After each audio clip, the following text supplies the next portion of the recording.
How to see reposted videos on TikTok. Hey everyone, welcome back to the channel.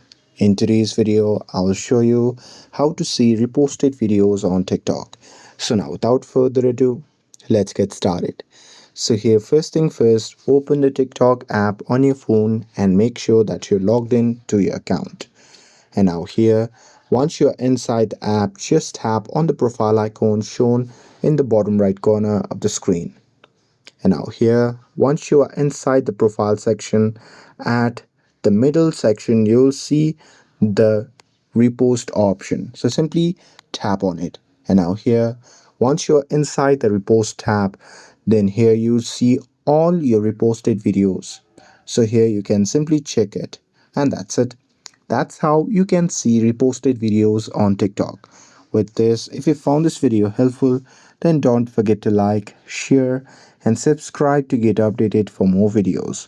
Thanks for watching, and I'll see you in the next video.